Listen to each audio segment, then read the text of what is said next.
मुख्यमंत्री अशोक गहलोत आज रहे भरतपुर दौरे पर। महाराज सूरजमल के 259वें बलिदान दिवस के मौके पर उनकी प्रतिमा पर किए पुष्प अर्पित, तो वहीं एक सभा को भी किया संबोधित, जिसके बाद उन्होंने उज्जैन में 1500 करोड़ रुपए की योजनाओं का किया लोकार्पण। मुख्यमंत्री अशोक गहलोत ने यातायात चौराहे पर पहुंचकर महाराज सूरजमल की मूर्ति पर पुष्प अर्पित किए। महाराज सूरजमल के यश, शौर्य और वीर गाथा को याद करते हुए भरतपुर के लोगों से उनके पद चिन्हों पर चलते हुए समाज की सेवा की अपील की। मुख्यमंत्री अशोक गहलोत ने अपनी फ्लैगशिप योजना का जिक्र करते हुए कहा कि हमारी सभी योजनाएं गरीबों के लिए हैं। महंगाई की मार का प्रभाव कम पड़ेगा। आगामी दिनों में भी हमारा यह प्रयास रहेगा कि गरीबों के लिए कुछ विशेष पैकेज तैयार किए जाएं। उन्होंने कहा कि बीते 50 साल में पूरे प्रदेश में 250 कॉलेज खोले गए, लेकिन हमने पिछले 4 साल में प्रदेश में 211 नए कॉलेज खोल दिए हैं। भरोसा दिलाया कि आगामी दिनों में भरतपुर संभाग का अच्छा विकास होगा, जिसके बाद मुख्यमंत्री उज्जैन रवाना हो गए। मुख्यमंत्री अशोक गहलोत ने पूर्व विधानसभा अध्यक्ष गिरिराज प्रसाद तिवारी से मुलाकात की और उनकी कुशलक्षेम पूछी, जिसके बाद उन्होंने हिंदी साहित्य समिति के सदस्यों से मुलाकात की। वहीं इस दौरान उनका बड़ी संख्या में लोगों के द्वारा स्वागत किया गया, जिसके बाद मुख्यमंत्री बांके बिहारी मंदिर पहुंचे, जहां उन्होंने पूजा अर्चना की, जहां भरतपुर के मेयर के द्वारा उनका स्वागत किया गया, जिसके बाद मुख्यमंत्री जयपुर के लिए रवाना हो गए। पहले बदनीति से टारगेट करके फेल करने और बाद में पास करने का प्रलोभन देकर छात्राओं से असमत की मांग करने के मामले को लेकर विवादों में आए राजस्थान तकनीकी विश्वविद्यालय कोटा के एसोसिएट प्रोफेसर गिरीश परमार के बाद अब विश्वविद्यालय के एक और शिक्षक के खिलाफ ऐसे ही एक मामले में जांच शुरू हो गई है। ये मामला विश्वविद्यालय के शिक्षक राजीव गुप्ता से जुड़ा है, जिनके खिलाफ कुछ सालों पहले एक संविदा कर्मी ने यौन प्रताड़ना की शिकायत दी थी, लेकिन मामला दर्ज होने के बाद भी उस मामले में तब एफआईआर लगा दी गई थी और विश्वविद्यालय ने भी मामले को रफा दफा कर दिया था। अब पीड़िता ने महिला आयोग और एसआईटी के सामने बयान दिए हैं, जिसके आधार पर पुलिस ने इस मामले को फिर से रीओपन कर दिया है।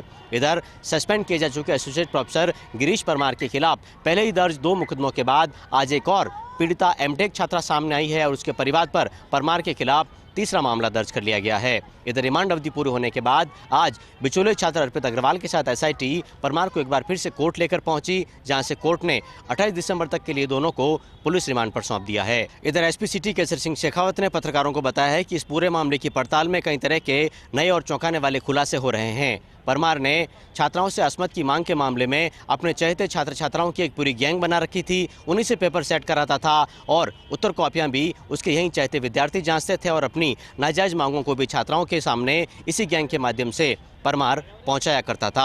अब इस पूरे मामले में एसआईटी ने उन उत्तर कॉपियों को भी सीज कर लिया है, जिनमें छात्राओं को और छात्रों को कम नंबर देकर के फेल किया गया था। इधर इस पूरे मामले में राष्ट्रीय महिला आयोग लगातार कोटा में डेरा डाले हुए हैं, तो कल राज्य बाल संरक्षण आयोग के अध्यक्ष संगीता बेनीवाल भी इस पूरे मामले को लेकर कोटा दौरे पर आने वाली है। सिक्किम के जैमा में आर्मी का ट्रक खाई में गिरने से हुए हादसे में जोधपुर संभाग के 2 लाल शहीद हो गए, जिसमें जोधपुर संभाग के सावंतकुआ, खुर्द और जैसलमेर के जोगा गांव की मिट्टी में रविवार को गम के साथ गौरव दिखाई दिया। संभाग के दोनों शहीदों को आज नम आंखों से पूरे संभाग ने विदाई दी। सिक्किम के जैमा में शुक्रवार को आर्मी का ट्रक खाई में गिर गया। इसमें राजस्थान के 3 जवान शहीद हो गए। इसमें जैसलमेर के जोगा गांव के रहने वाले सूबेदार गुमान सिंह सोलंकी, जोधपुर के सुखाराम का सैनिक सम्मान के साथ अंतिम संस्कार किया गया। जोधपुर के शहीद सुखाराम का रविवार को उनके पैतृक गांव में सावतकुआ खुर्द में अंतिम संस्कार हुआ। वहीं जोधपुर से उनके पैतृक गांव और सैनिक वाहन के साथ लोगों का हुजूम उमड़ पड़ा। वाहनों के साथ रेला चला और देशभक्ति के नारे लगते रहे। पूरा इलाका शहीद के अमर रहने के नारों से गूंज उठा। वहीं तिरंगा यात्रा बावड़ी उपखंड के सावतकुआ खुद पहुंची और सैनिक सम्मान के साथ शहीद का अंतिम संस्कार किया गया। वहीं जैसलमेर के जोगा गांव के निवासी सूबेदार गुमान सिंह का पार्थिव देह रविवार को उनके पैतृक गांव पहुंचा और शहीद हुए सेना के सूबेदार गुमान सिंह को अंतिम विदाई में शामिल होने के लिए हजारों की संख्या में लोग गांव पहुंच गए। इस दौरान हर किसी की आंखें नम हो गई। वहीं जनप्रतिनिधि और सेना के मुख्य अधिकारियों ने पीड़ित परिवार को ढांढस बंधाया। शहीद की अंतिम यात्रा पर जगह जगह फूल बरसाए गए। वहीं ग्रामीणों ने पूरी यात्रा के दौरान भारत माता के जयकारे, वंदे मातरम, जब तक सूरज चांद रहेगा, गुमान सिंह तेरा नाम रहेगा का जय घोष किया। इससे पहले जब पार्थिव देह जैसलमेर के एयरफोर्स स्टेशन पहुंचे, जहां एयरफोर्स स्टेशन से पैतृक गांव तक शहीद के अंतिम यात्रा के दर्शन करने पहुंचे, जगह जगह फूल बरसाए गए। जब शहर के लोगों को पता चला कि शहीद का पार्थिव देह जैसलमेर पहुंचा है तो हर कोई देश के लाल के दर्शन करने पहुंच चुका था। जब सूबेदार गुमान सिंह का पार्थिव देह उसके पूरे गांव में पहुंचा तो चीख पुकार की गूंज, हर इलाके के साथ जयकारों की भी गूंज सुनाई दे रही थी और हर किसी की आंखें नम हो गई। गुमान सिंह के शव के अंतिम दर्शन और उनके परिवार को करवाए गए। जब शहीद की माता, पत्नी, बच्चे, भाइयों का विलाप करते देखा कर हर कोई भावुक हो गया।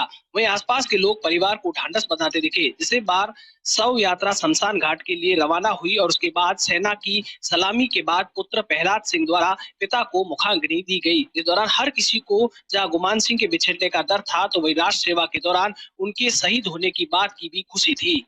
सूबेदार गुमान सिंह के 5 बच्चे, 3 लड़कियां और 2 लड़कों में प्रहलाद सिंह सबसे बड़ा लड़का है। प्रहलाद सिंह को गुमान सिंह भारतीय सेना में ऑफिसर बनाने की चाहत रखते थे। ऐसे में अपने पिता के शहीद होने के बाद प्रहलाद सिंह ने कहा कि वे भी भारतीय सेना में जाकर अपने पिता के सपने को साकार करेंगे।